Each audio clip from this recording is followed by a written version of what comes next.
luar biasa karena kita punya Tuhan yang luar biasa. Jangan pernah berhenti bilang luar biasa.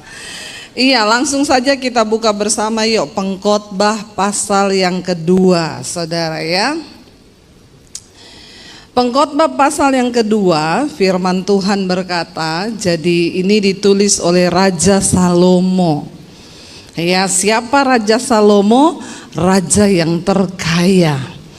Tidak ada sampai hari ini satu manusia pun yang menandingi kuasa kekayaannya Raja Salomo.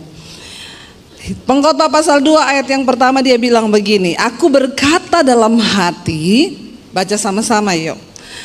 Mari aku hendak menguji kegirangan, nikmatilah kesenangan, tetapi lihat juga itu pun sia-sia ya. Jadi kalau saudara healing ya, cari-cari kesenangan, cari kegirangan, kata Salomo itu nanti kita lihat ayat yang kedua. Baca bersama 1, 2, 3. Tentang tertawa aku berkata itu bodoh, dan mengenai kegirangan apa gunanya ya. Ayat 3, aku menyelidiki diriku dengan menyegarkan tubuhku dengan anggur, sedang akal budiku tetap memimpin dengan hikmat dan dengan memperoleh kebebalan, sampai aku mengetahui apa yang baik bagi anak-anak manusia untuk dilakukan di bawah langit selama hidup mereka yang pendek itu. Saudara, mungkin ketika Salomo menulis ini, dia itu lagi merenung tentang hidupnya. Ya, dia pikir-pikir kegirangan, ternyata tidak juga memberikan kebahagiaan. Tertawa, dia bilang itu bodoh, ya. Karena banyak orang memang tertawa-tertawa di naik klub, ketawa, pulang stres, ya. Lalu dia bilang, aku coba menyelidiki diriku dengan menyegarkan tubuhku dengan anggur. Dia minum wine. Kira-kira wine-nya Salomo enak nggak? Enak nggak saudara? Biasa aja, nggak usah pura-pura nggak pernah minum wine. Ya pasti Salomo itu wine-nya yang terbaik. Kita tahu dari sana semua wine yang terbaik, apalagi dia raja. Dia mencoba minum wine, menyegarkan tubuhku dengan anggur, tetapi akal budiku tetap dalam diriku. Lihat, berarti dia nggak mabok. Amin.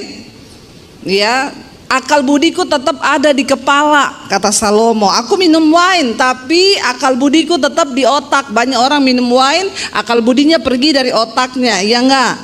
Artinya mabok. Tapi Salomo enggak mabok, ya. Sampai aku mengetahui dia itu lagi mencari apa sih yang bisa membahagiakan hidup manusia itu sebenarnya di dunia ini. Ini yang ngomong orang terkaya. Jadi yang baru mau belajar kaya, ndak usah banyak gaya. Amin. Saudara nggak percaya saya bilang Salomo ini orang terkaya. Saudara, kekayaan Salomo itu tercatat kalau saudara nanti baca dalam 1 Raja-Raja pasal 10 ayat 14 dan 15. Coba kita baca dulu untuk meyakinkan saudara ya. 1 Raja-Raja 10 ya ayat 14 sampai ayat 15, baca bersama. Adapun emas yang dibawa kepada Salomo itu dikatakan apa? Dalam 1 tahun beratnya berapa? 666 talenta, belum terhitung yang didapat dari siapa? Saudagar-saudagar, dan dari pedagang-pedagang, dan dari semua raja Arab dan bupati-bupati di negeri itu. Saya mau kasih tahu sama saudara. Ya, adapun emas yang dibawa kepada Salomo itu 1 talenta sama dengan 32 kilo. 1 talenta emas 32 kilo. Yang dibawa kepada Salomo itu setiap bulan Setiap tahun dikatakan tadi berapa? 600 ya, 66 talenta.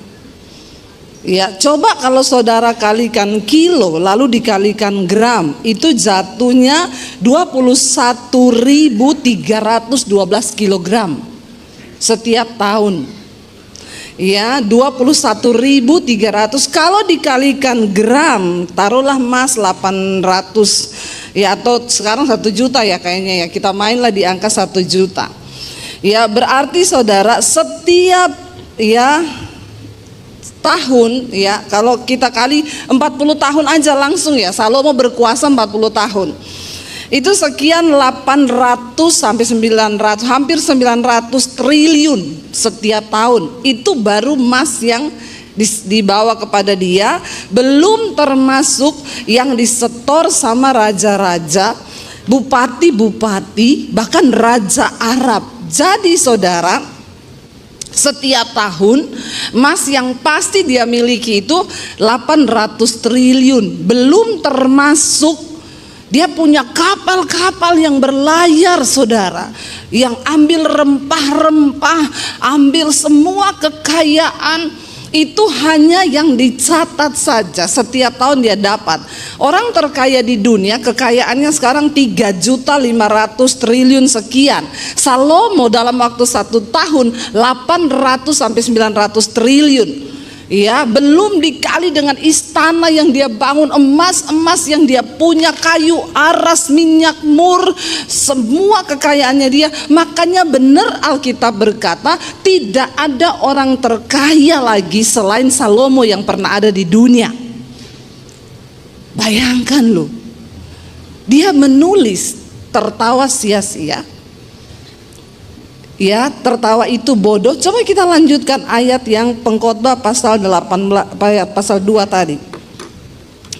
Ya, sekarang kita sudah sampai di dia mencoba apa ya, menemukan sesuatu di bawah hidup ini, di umur kita yang pendek ini. Ayat 4 dia bilang, lalu dia melihat ya, ternyata yang terbaik bagi anak manusia itu, ayat 4 kita baca bersama. Lalu aku melakukan apa? Pekerjaan besar, mendirikan rumah-rumah. Ya, dia coba membangun rumah-rumah besar, menanami kebun-kebun anggur. Dia coba bergerak di bidang properti, perkebunan. Ya, anggur zaman itu mahal saudara. Ayat 5 dia bilang apa? Aku mengusahakan bagiku kebun-kebun dan taman-taman, dan menanaminya dengan rupa-rupa pohon buah-buahan. Ya, dia mencoba mencari kesenangan nih, properti, perkebunan, semua pertanian. Lalu nggak cukup di situ, ayat 6, aku menggali bagiku kolam-kolam untuk mengairi dari situ tanaman pohon-pohon muda. Ayat yang ketujuh, aku membeli budak-budak laki-laki dan perempuan, dan ada budak-budak yang lahir di rumahku. Aku mempunyai juga banyak sapi, banyak kambing domba, melebihi siapapun yang pernah hidup di Yerusalem sebelum aku. Dia bergerak sampai ke peternakan. Ya, budak dia punya banyak saudara. Zaman itu orang kaya itu punya banyak budak. Salomo punya semuanya. Ayat 8 dia bilang di sana apa? Aku mengumpulkan bagiku apa? Perak dan emas, harta benda raja-raja dan daerah-daerah. Saudara, harta kalau yang bawa emas kepada Salomo itu raja-raja Arab, itu emas-emas tua. Perak-peraknya, belum batu-batu berlian yang dia punya, batu permata yang dia punya itu saudara, tidak ada yang bisa menandingi harga. Ya, dan kalau ditaksir memang benar Salomo ini kaya banget. Dia kumpulin harta, semuanya punya, saudara. Makanya kalau hari ini engkau berpikir kekayaan, harta yang kau punya, berlian yang besar-besar, itu akan membuat engkau bahagia. Maaf loh, kita belajar dari seorang yang sudah punya semuanya. Kalau saya ngomong kan saudara bisa bilang, Ibu Debbie ngomong gitu karena rumahmu tidak sebesar aku. Ya, perhiasanmu gak sebesar aku, berlianmu gak sebesar aku, di lemariku ada berlian segini. Salomo yang ngomong, bukan saya. Salomo, catat baik-baik. Orang yang terkaya dari orang yang pernah ada di muka bumi. Semua dia punya. Dia coba bekerja semua mencari kesenangan bagi dirinya. Dia tidak temukan. Ya, bergerak di bidang perkebunan, dia coba mencari sesuatu, ndak bahagia, dia nggak dapat apa-apa. Dia mengumpulkan baginya juga perak, emas, harta benda raja-raja loh, bupati semua. Kenapa saudara? Salomo itu pada waktu Salomo ini raja ketiga. Raja pertama adalah Saul. Ketika Saul mati, Tuhan mengangkat Daud menjadi raja. Lalu ketika Daud itu mengalahkan semua tanah-tanah, dia rebut untuk Israel, dan Daud itu tangannya banyak darah karena dia banyak bunuh untuk merebut tanah. Makanya ketika Daud di hari tuanya dia mau mendirikan rumah bagi Tuhan, Tuhan bilang, "Enggak, kamu enggak bisa mendirikan rumah bagiku karena tanganmu itu berlumuran darah. Anakmu yang akan membangun rumah bagiku, yaitu Salomo." Kenapa? Ketika Salomo naik menggantikan bapaknya Daud menjadi raja ketiga, dan Salomo itu udah nggak perang karena Israel sudah aman. Israel itu dia menguasai kerajaan itu dari ujung sampai ke ujung. Makanya semua membawa upeti kepada Salomo. Bupati, raja-raja Arab, Mesir semua menyerahkan emas. Bahkan Salomo kawin sama anaknya Fir'aun, raja Mesir.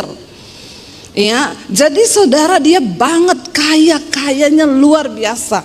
Tapi ketika Salomo mau menjadi raja, satu hal yang dia minta sama Tuhan, dia berdoa, dia bilang apa? Tuhan, aku minta kepadamu bukan kekayaan, aku minta kepadamu hikmat, agar aku bisa menjalankan pemerintahanku itu dengan hikmat yang dari Tuhan.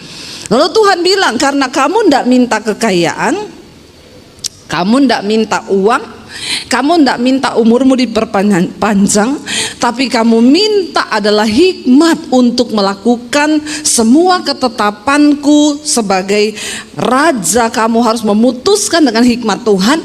Makanya Tuhan bilang, aku beri padamu hikmat plus dapat bonus kekayaan besar akan aku berikan kepadamu. Makanya bapak-bapak jangan berdoa minta kaya terus, amin. Kalau kau berdoa minta kaya, mungkin kau bisa kaya, tapi kau stres dengan kekayaan itu. Berdoa minta hikmat Tuhan. Ketika engkau berdoa minta hikmat Tuhan, bonusnya dikasih kekayaan. Ya, jangan cuma kejar uang, kejar harta, kejar kekayaan.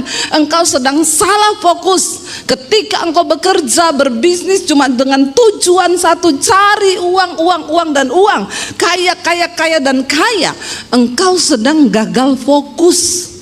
Kau gak bakalan dapat apa-apa. Tuhan bilang, karena kau minta hikmat untuk bisa melakukan tugas sebagai raja sesuai dengan ketetapanku, maka aku beri hikmat engkau. Dan bonusnya kekayaan, kehormatan dan kemuliaan. Wow, enggak saudara? Wow, ya, kita semua butuh hikmat Tuhan. Akhirnya Salomo naik menjadi raja.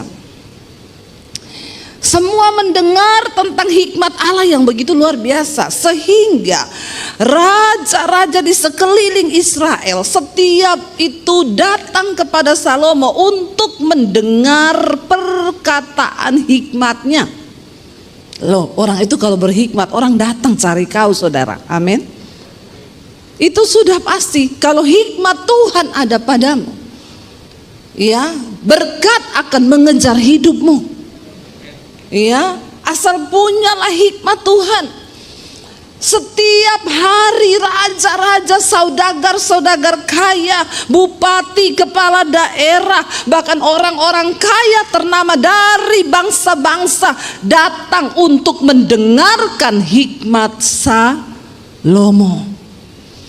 Wow, luar biasa. Mereka datang itu, tentunya orang kalau datang kan tidak dengan tangan hampa toh.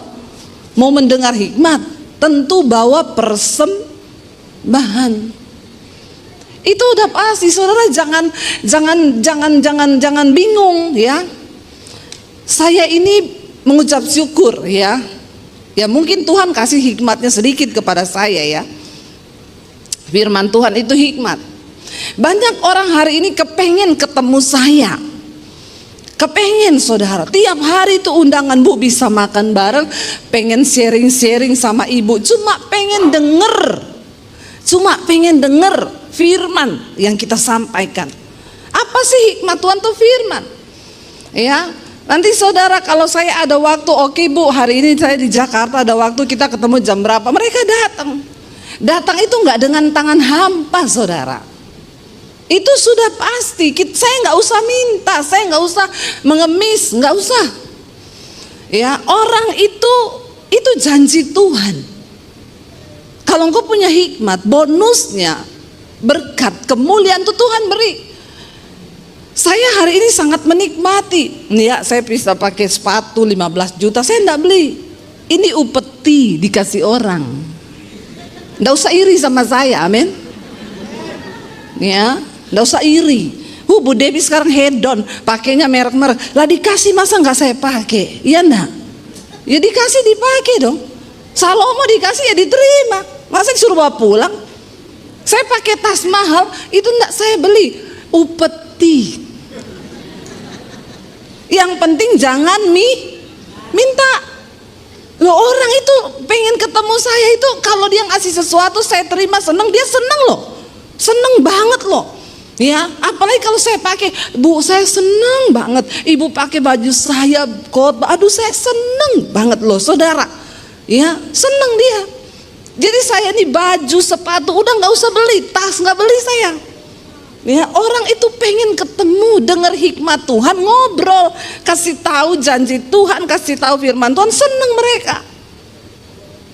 Dan yang pengen ketemu itu juga bukan hanya orang-orang biasa, saudara, orang-orang luar biasa. Ya, saya ditelepon, Ibu bisa makan nggak, Bu bisa ini nggak? Ya itu janji Tuhan. Nggak usah iri kalau ada pendeta diajak makan sama pejabat, ya memang ya sudah itu ya. Ada yang bilang, Bu Devi sekarang sombong, nggak mau diundang di gereja saya, katanya full.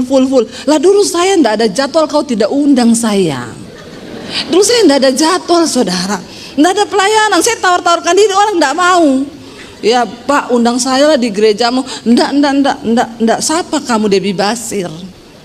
Nah, sekarang setelah saya begini, kok Ibu nggak mau datang? Bukan nggak mau datang, memang Tuhan itu membawa kita itu ya gimana ya, diakui atau tidak saudara. Saya pun tidak bermimpi dan tidak pernah berharap ada di tempat seperti hari ini. Banyak orang yang kepengen ada di tempat seperti hari ini, tapi juga nggak bisa. Itulah anugerah, amin. Minta hikmat Tuhan. Salomo nggak bisa menolak.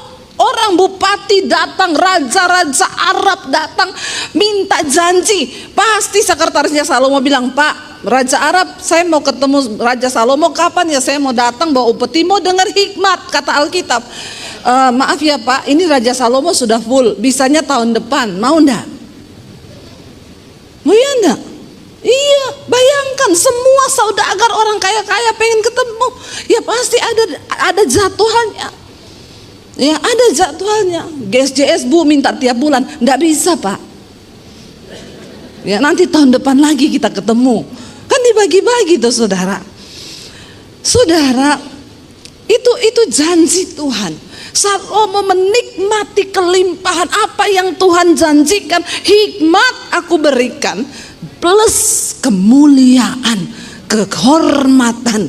Orang akan mencari engkau karena hikmat Allah yang ada di dalam dirimu, kata Tuhan. Lo raja-raja pengen ketemu lo. Saudara, akhirnya dia itu dalam kekayaannya, dia mencoba menemukan kebahagiaan loh. Kurang apa coba? Dihormati raja-raja, semua datang mendengarkan. Dia bangun rumah-rumah besar, dia bikin pertanian, kolam diairi, tanami pohon-pohon, berharap dia bisa menikmati hidup. Tapi ternyata enggak juga. Ayat 8, aku mengumpulkan bagiku juga perak dan emas, harta benda raja-raja dan daerah-daerah. Lalu dia bilang gini, aku mencari bagiku apa? Biduan-biduan dan biduanita dan yang menyenangkan anak-anak manusia, yakni banyak gundik. Dia undang semua penyanyi terkenal datang ke istananya nyanyi. Mungkin hari ini kalau sudah ada Salomo, Inul diundang, ya, diundang penyanyi-penyanyi terkenal. Siapa? Justin Bieber diundang. Biduanita. Pasti yang nyanyi depan Raja Salomo bukan penyanyi yang false. Amin. Penyanyi terbaik. Karena dia berpikir akan dapat penghiburan, kebahagiaan dalam jiwanya. Lalu bukan cuma itu, dan yang menyenangkan anak-anak manusia, yaitu banyak gundik. Memang ternyata menyenangkan ini bagi bapak-bapak ya. Ya, tapi bukan bapak-bapak di sini ya. Amin ya bapak-bapak ya. Karena ada istrinya di samping. Banyak gundik itu menyenangkan loh, Salomo bilang loh ya. Jadi enggak usah bilang pura-pura, tidak. Memang yang menyenangkan zaman dulu kan boleh orang punya istri banyak, apalagi raja. Ya, bayangkan tercatat Salomo itu punya wanita yang di sampingnya itu berapa saudara? 700 gundik, 300 istri. Jadi 1000 totalnya. 1000. Kalau ketemu satu hari 3 tahun setengah baru ketemu. Iya. Ya, 3 tahun setengah ketemu 1. Itu 1000. Bapak-bapak mau punya gundik 1000? Mati kau, mati. Nggak usah 1000, 2 saja. Coba kau selingkuh, punya peliharaan 2, 1 istri sah, 1 selingkuhan, pasti kau kena serangan jantung. Cekot-cekot jantungmu ya. Siapa bilang enak? Nggak enak. Ini Salomo loh, orang kaya yang sudah menulis ini. Ya kaya banget, boleh, dia raja, bebas mau pilih siapa aja yang dia mau nikahi, semua yang tercantik dari semua wilayah. Seleksi untuk menjadi gundiknya Salomo tidak gampang, dan hampir semua istri dan gundiknya itu semua putri-putri raja. Badannya harum, di Mesir, tinggi-tinggi, cantik-cantik saudara. Ya mirip-mirip saya begini. Masalah buat lo, masalah. Kayaknya kok tertawanya mengejek sekali ya. Salomo itu 700 loh. Dia coba mencari kebahagiaan hati. Panggil penyanyi, undang penyanyi, bikin rumah, bikin taman, bikin ini. Ya, punya banyak gundik. Ayat yang ke-9. Dengan demikian aku apa? Menjadi besar, bahkan lebih besar daripada siapapun yang pernah hidup di Yerusalem sebelum aku. Dalam pada itu hikmatku tetap tinggal di dalam dia, hikmat Tuhan itu. Ayat 10, aku tidak merintangi mataku dari apapun yang dikehendakinya, dan aku tidak menahan hatiku dari sukacita apapun, sebab hatiku bersukacita karena segala jeripayahku. Itulah buah dari segala jeripayahku. Orang kaya bebas. Ya, dia lihat apa? Berapa itu tas? Ya, 4 triliun beli. Kalau saudara masih pakai yang cuma 1 M, enggak usah sombong, enggak usah. Salomo itu tasnya 4 triliun. Amin. Orang Indonesia itu ya baru pakai harganya 1 M, jalannya udah beda. ketemu orang nggak mau senyum, alergi. Ya, apalagi ada yang mereknya begitu, tapi belinya di pasar Atom. Lebih sombong lagi kau, pakai palsu, kepalanya diangkat tinggi. Nggak usah ya. Jangan sombong ya. Salomo dia nggak merintangi matanya dari apa yang dia pengen, dari apa yang dia lihat. Ya, lewat berapa itu? Mobil berapa? 10 triliun. Beli. Ya, beli. Orang setahun 800 triliun itu yang tidak terhitung. Itu cuma yang sudah pasti, belum yang lain. Bebas, orang kaya mah bebas, betul gak? Saya mau bilang hari ini supaya kita ini ndak usah sombong. Kalau baru punya kekayaan belum 1 triliun udah sombong. Belajar dari Salomo. Amin. Ndak usah sombong. Semua yang kita punya ini hanya anugerah Tuhan. Dan dengar apa yang Salomo ngomong hari ini, ya, membuka mata kita. Ya, dia ndak pernah menghalangi matanya dari apa yang diinginkan. Ya, beda sama kita kan. Saya sama suami kalau jalan di Plaza Indonesia, ih, keren tuh kemeja, mundur, lihat harganya berapa? 4 juta. Ih, mahal. Ngeri. Ya, kami merintangi mata kami dari apa yang diingininya. Karena memang ya aduh ya, sayang walaupun boleh bisa beli, tapi aduh uang segitu ya buat apa ya? Cuma untuk sesuatu yang kecuali dikasih ya wes pakai. Tapi Salomo nggak dirintangi loh. Apa yang dia mau? Matanya pengen ikut ambil semua. Pengen cewek cantik itu siapa? Cantik banget. Raja mau bawa pulang ke istana. Coba toh. Siapa yang seperti Salomo? Coba. Bapak-bapak di sini coba. Tuh cewek cantik baru begini aja udah dijer istrinya. Siapa? Ya, jaga matamu kuy lo. Salomo tidak. Matanya lihat apa, pengen apa, tinggal tunjuk, datang. Coba ya, orang seperti itu kok ada yo. Ayat dia bilang kenapa? Karena semua jerih payahku itu, semua ini aku dapat karena jerih payahku. Itulah buah dari segala jerih payahku. Dia memang bekerja ya, dia pantaslah dia raja. Ayat 11. Ketika aku meneliti segala pekerjaan yang telah dilakukan tanganku dan segala usaha yang telah kulakukan untuk itu dengan jerih payah, lihatlah, segala sesuatu adalah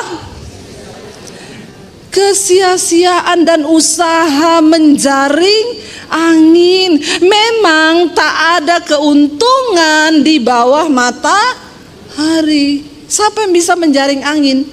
Saudara tahu apa maksudnya menjaring angin? Ya coba saudara pakai jaring, ada angin lewat di jaring, bisa enggak angin di jaring? Enggak bisa. Artinya apa? Semua kosong, hampa. Ketika engkau mencari kebahagiaan di luar Tuhan, semua hanya kehampaan. Saudara pengen mobil ini, saudara nabung, saudara cari duit, setelah saudara dapat mobil itu, bosan enggak? Bosan. Cuma 21 hari kita senang dengan sesuatu yang baru. Setelah itu semua menjadi kebiasaan. Ibu-ibu kau beli tas 500 juta 1M, ya cuma 21 hari kau senang. Setelah itu kau bosan, pengen lagi yang baru. Itu usaha menjaring angin. Tidak ada apa-apa di dalam segala sesuatu di dunia ini di bawah matahari. Ayat 12. Lalu aku berpaling untuk meninjau hikmat, kebodohan, dan kebebalan. Sebab apa yang dapat dilakukan orang yang menggantikan raja? Hanya apa yang telah dilakukan orang, ya. Dan aku melihat bahwa hikmat melebihi kebodohan, seperti terang melebihi kegelapan.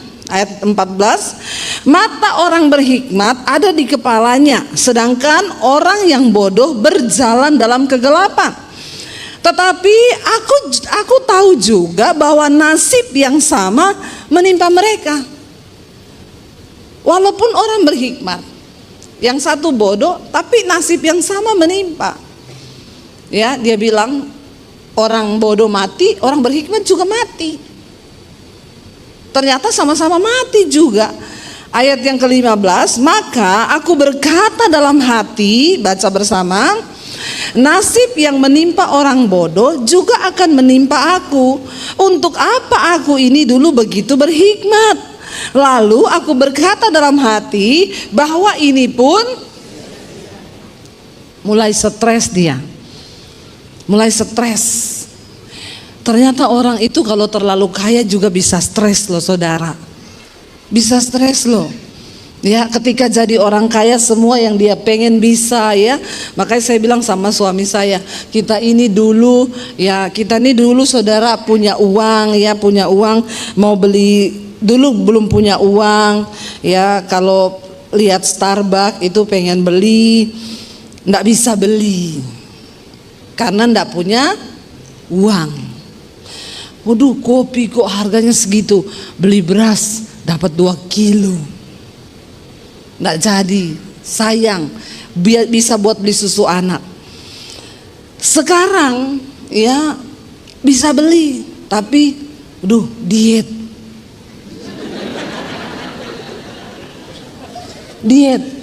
Ya ampun, minum kayak gitu ya, kita ini lagi diet loh, perut makin besar, badan makin berat. Kenapa? Saya sama suami ini lagi menurunkan berat badan. Bukan untuk umur panjang, bukan. Jangan salah saudara. Engkau nge-gym, engkau diet, engkau minum vitamin, bukan untuk memperpanjang umur. Karena umur tetap di tangan Tuhan. Kenapa kita ini menurunkan berat badan? Karena hidup ini sudah berat, pergumulan juga berat.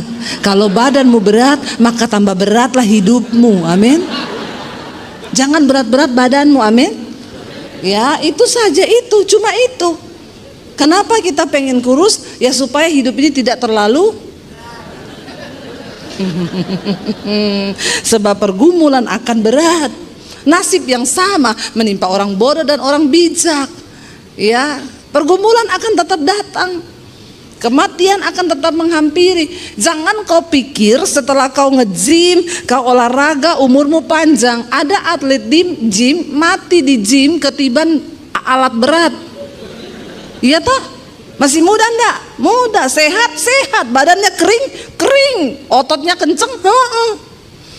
Tapi ternyata nggak sanggup menahan beban alat, mati di tempat gym.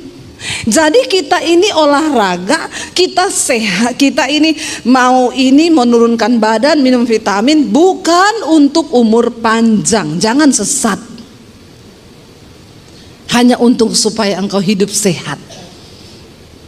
Itu aja ya, karena kalau sakit-sakitan pelayanan, kita ini pelayanan ya tiap hari turun naik pesawat, turun naik mobil, turun naik kereta kemana-mana. Bayangkan koper udah berat, kalau badan berat nggak enak saudara, nggak enak ya. Jadi kita mengurangi ya, nggak usah harus minum obat, harus begini, nggak usah. Ubah lifestylemu. Kalau tadinya makan nasi satu-satu, bahkan kadang 1,5, sekarang enggak, 1 nasi bagi 2. Enggak usah yang terlalu aneh-aneh. Ya sekarang kurangi, enggak usah makan roti, enggak usah makan gula. Ya pokoknya ya hidup sehat lah saudara. Ya itu aja. Salomo berkata di sini, dia bilang ya nasib itu menimpa semua orang bijak, semua orang berhikmat juga nasibnya sama. Apa yang menimpaku? Jadi aku pikir dalam hati, aku berkata, ya kenapa dulu aku ini terlalu berhikmat. Tapi lihat ayat 16. Karena tidak ada kenang-kenangan yang kekal, baik dari orang yang berhikmat maupun dari orang yang bodoh. Sebab pada hari-hari yang akan datang, semuanya itu sudah dilupakan. Dan orang yang berhikmat mati juga, seperti juga orang bodoh, dua-dua mati. Dan gak ada kenangan yang kekal.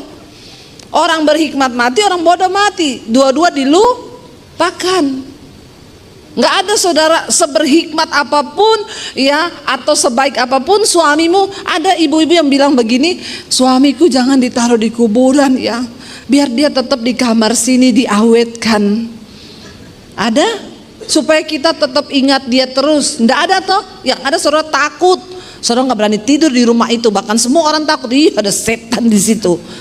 Ya baik apapun kau, kalau sudah mati tetap kau dianggap setan. Ya enggak? Bener kan? Bener. Jadi dia bilang semua sama nasib ini. Orang bodoh mati, orang bijaksana mati. Ayat 17. Oleh sebab itu aku membenci hidup. Orang terkaya, berhikmat, punya semuanya, sempat keluar kata-kata, dia bilang aku membenci hidup. Stres, tidak menemukan apa-apa dalam hidupnya. Aku membenci hidup karena aku menganggap menyusahkan apa yang dilakukan di bawah matahari. Sebab segala sesuatu adalah kesia-siaan dan usaha menjaring angin. Saudara, ini orang terkaya, dia punya segalanya. Ternyata bukan cuma orang miskin yang membenci hidup. Salomo raja terkaya yang punya segalanya, 1 tahun 800 triliun itu sudah pasti masuk. Stres dan bilang aku benci hidup. Kalau yang ngomong gini, orang yang tidak ada kerjaan, mau makan aja susah, dia bilang benci hidup, wajar, ya enggak? Tapi sekarang saya temuin juga orang udah susah, Bu, saya ini susah banget, terlilit hutang, Bu, depresi, Bu. Udah susah, iya berat beban saya, Ibu. Mau saya doakan biar kembali ke rumah Bapak? Enggak, Bu, jangan Bu. Padahal hidupnya sudah berat, utangnya banyak, mau didoakan mati enggak mau loh. Masih suka hidup. Salomo membenci hidup. Ya, kita lihat saudara. Dia bilang di sana apa? Karena aku menganggap menyusahkan apa yang dilakukan di bawah matahari, sebab segala sesuatu adalah kesia-siaan dan usaha menjaring angin. Aku membenci segala usaha yang kulakukan dengan jerih payah di bawah matahari, sebab aku harus meninggalkannya pada orang-orang yang akan datang sesudah aku. Dia bilang, aku ini bekerja keras, nanti yang akan menikmati orang yang datang sesudah aku. Memang itu sudah garis hidup. Makanya bapak-bapak, ibu-ibu jangan terlalu ngoyo dengan hidup ini. Nanti kita lihat apa yang dibilang Salomo pada akhirnya. Engkau berusaha jerih lelah, bersusah payah, kau mati, kau tinggalkan itu semua. Bagi orang yang hidup dan belum tentu orang itu bersusah payah, ya, dia menikmati semua yang sudah kau tinggalkan. Dan siapakah, ayat 19, dan siapakah yang mengetahui apakah orang itu berhikmat atau bodoh? Meskipun demikian, ia akan berkuasa atas segala usaha yang kulakukan di bawah matahari. Jadi dia bilang, kalau aku mati, kan nanti yang gantikan aku, iya kalau dia berhikmat. Siapa tahu itu orang bodoh yang menggantikan aku. Konyol enggak saudara? Konyol kan? Saya sudah setengah mati berhikmat, yang menggantikan saya itu orang bodoh. Siapa yang tahu? Ya, dan dengan jerih payah dan dengan mempergunakan hikmat itu pun sia-sia. Ayat 20. Dengan demikian aku mulai putus asa. Ada di antara saudara yang hari-hari ini sudah mulai putus asa dengan hidupmu? Engkau tidak menemukan ketenangan, kenyamanan. Ya, hati-hati loh saudara terhadap segala usaha yang kulakukan dengan jerih payah di bawah matahari. Ayat 21. Sebab kalau ada orang berlelah-lelah dengan hikmat, pengetahuan dan kecakapan, maka ia harus meninggalkan bahagianya itu kepada orang yang tidak berlelah-lelah untuk itu, yang menikmati nanti orang lain. Dikatakan di sana, ini pun kesia-siaan dan kemalangan yang besar. Jangan sampai kita ini di dunia sudah bercapek-capek berlelah-lelah cari uang, cari harta, tapi kita tidak dapat karunia untuk menikmati semua berkat yang Tuhan beri. Makanya saya selalu berkata, penjaga villa lebih menikmati daripada yang punya.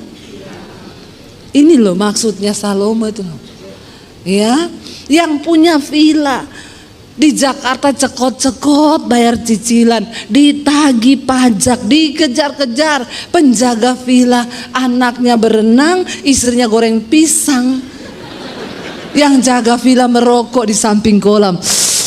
Sini nak makan pisang goreng. Ini nasib yang menimpa. Ya, yang menjaga villa itu mungkin orang bodoh, dia tidak sekolah. Tapi yang berhikmat, yang sekolah, dia bekerja untuk yang bodoh ini. Tapi yang menikmati siapa? Saya tanya, Bapak jaga villa sudah berapa lama? 20 tahunan ada, Bu. Terus kalau villa rusak, saya telepon yang punya villa, dia yang benerin.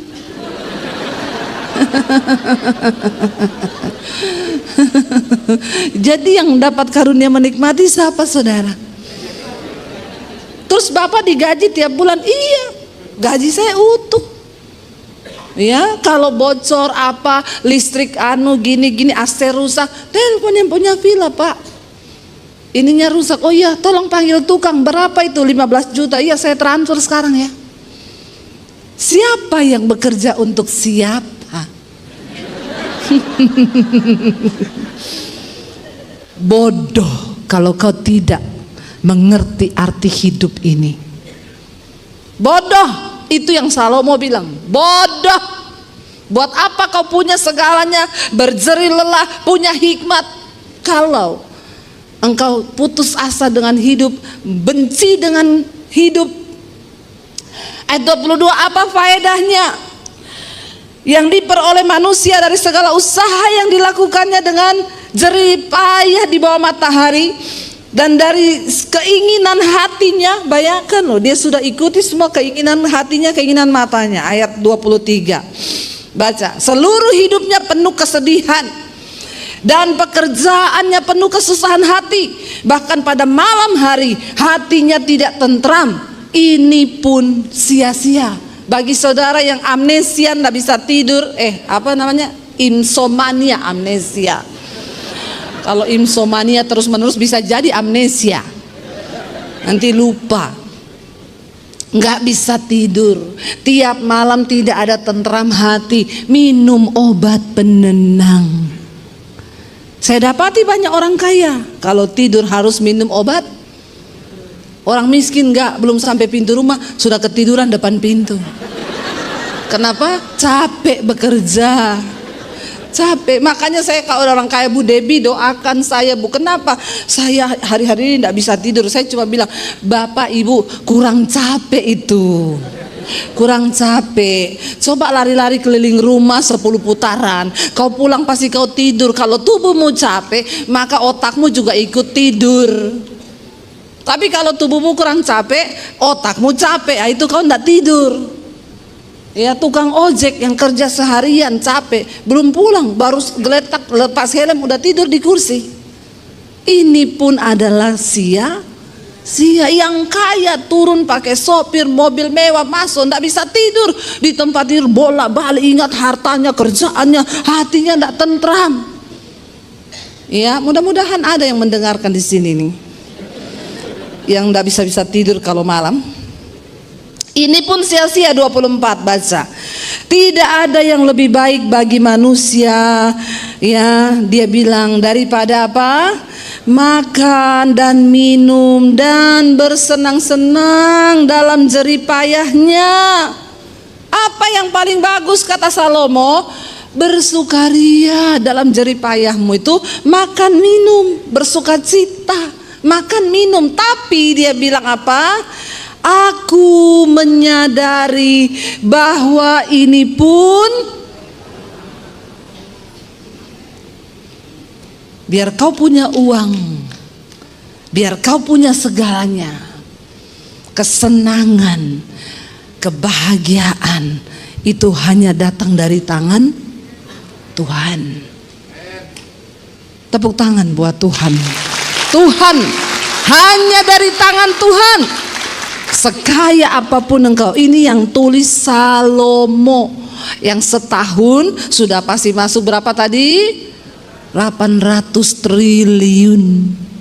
Saya tuh coba bayangkan, andai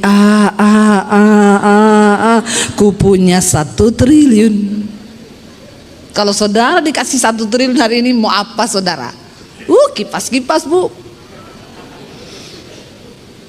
Salomo setahun dapat 800 triliun. Belum emas tua setoran raja-raja Arab. itu bisa ngomong aku membenci kehidupan. Karena kepuasan jiwa manusia hanya bisa diisi oleh sesuatu yang tidak terbatas. Manusia itu jiwanya terbatas. Salomo itu manusia itu jiwanya nggak terbatas. Dia coba cari gundik, dia coba undang penyanyi, apa yang hatinya ingin dia dituruti, ini dia turuti. Tapi ternyata nggak bisa bikin kesenangan jiwa. Kenapa? Karena jiwa manusia tidak terbatas. Yang tidak terbatas tidak bisa diisi dengan yang terbatas. Uang tidak akan pernah bisa memuaskan jiwa. Apa yang bisa puaskan jiwa? Sesuatu yang tidak terbatas, yaitu hanya Tuhan yang tidak terbatas.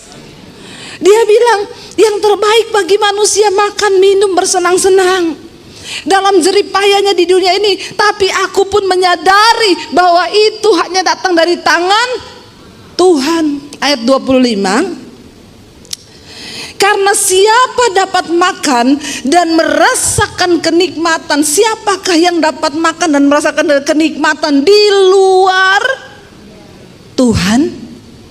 Tidak ada, saudara. Engkau mau sekaya apapun, kalau engkau di luar Tuhan,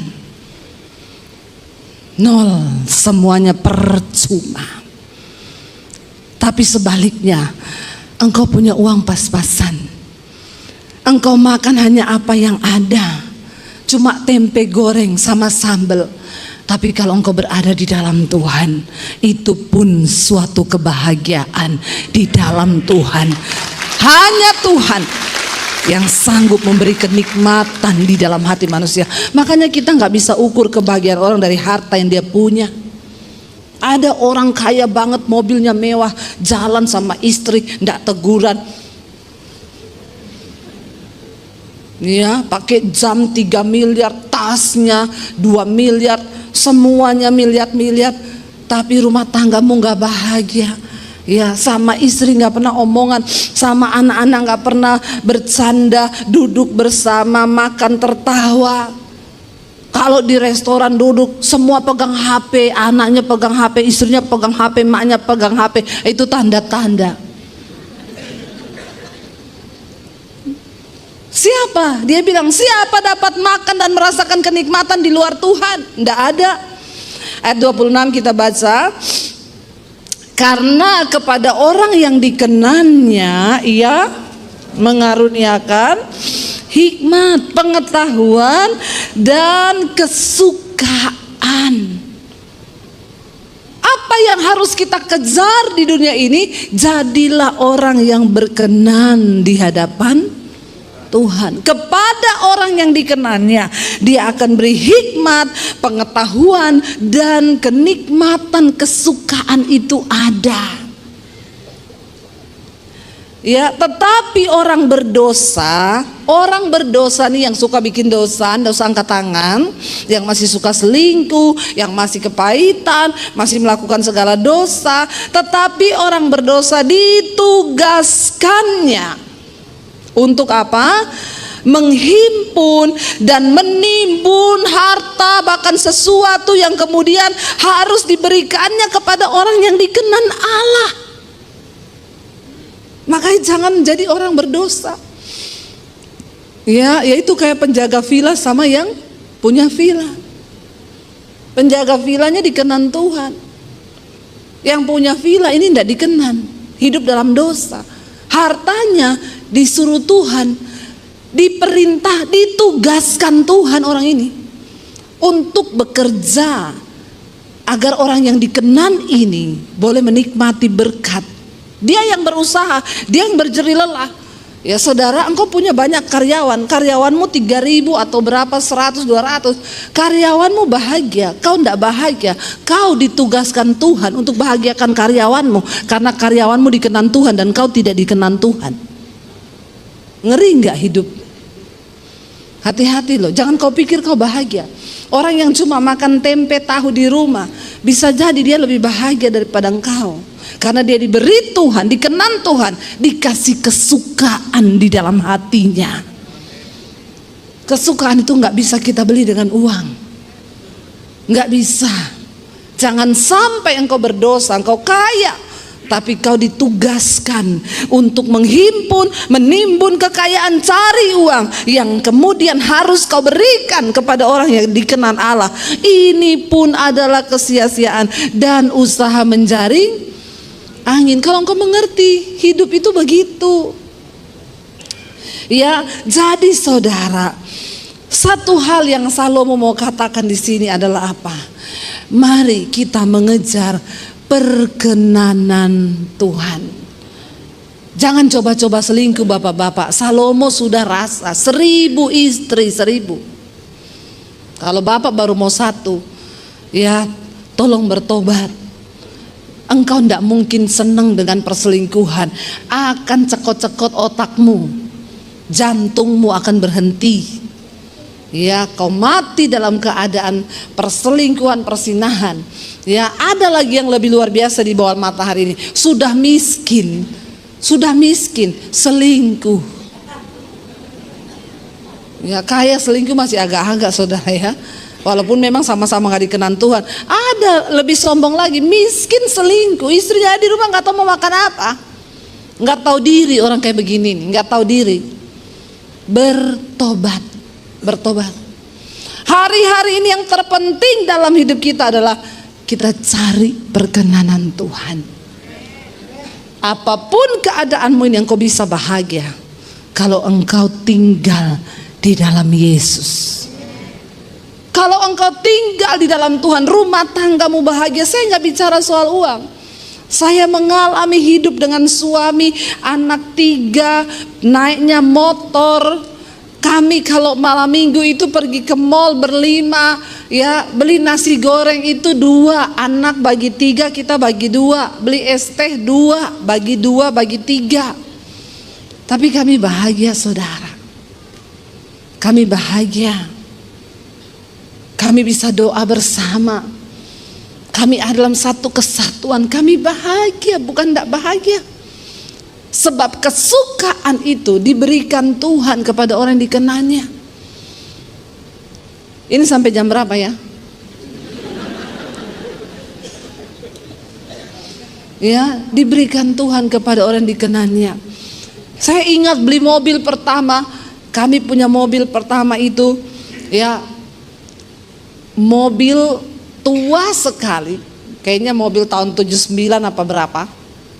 Kami beli karena harganya cuma waktu itu 7 juta, tapi karena saya cicil jadi 14 juta. Sebulan 500.000. Itu kami bilang mobil dalam nama Yesus. Kenapa?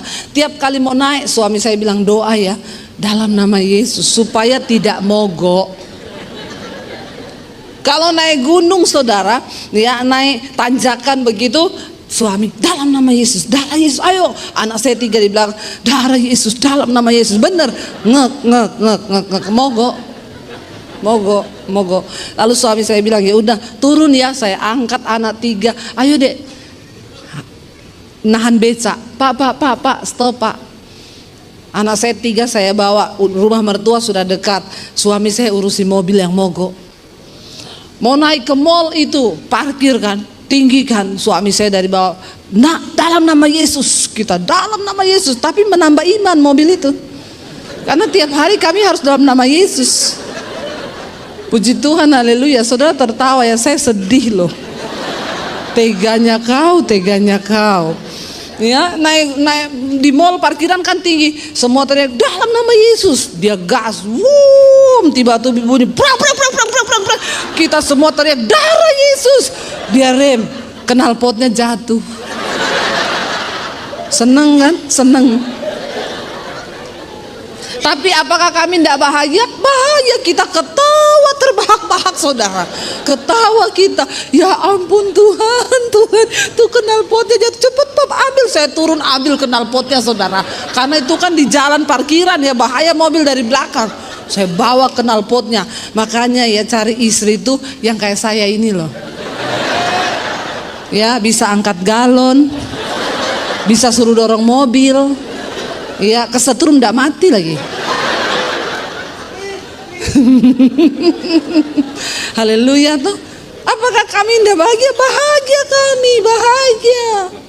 Ya bahagia. Puji Tuhan sekarang beli mobil baru cash dari dealer. Masa yo menderita terus loh. Ya, makanya kalau orang lihat Ibu Debbie sekarang mobilnya bagus, kau suruh saya naik mobil dalam nama Yesus terus? Bertobat kau ya. Ya bolehlah sekarang saya menikmati kemuliaan Tuhan toh.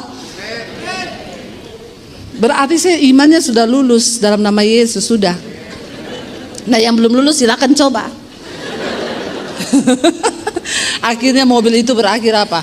Kami pelayanan ke Surabaya, titip di rumah temen. Kami lagi di Surabaya, temen saya rumahnya kebanjiran sampai di atas rumah.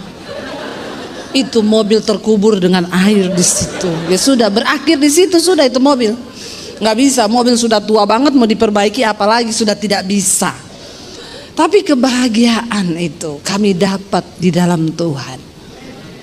Hanya di dalam nama Yesus itu ada penghiburan, ada kesukaan.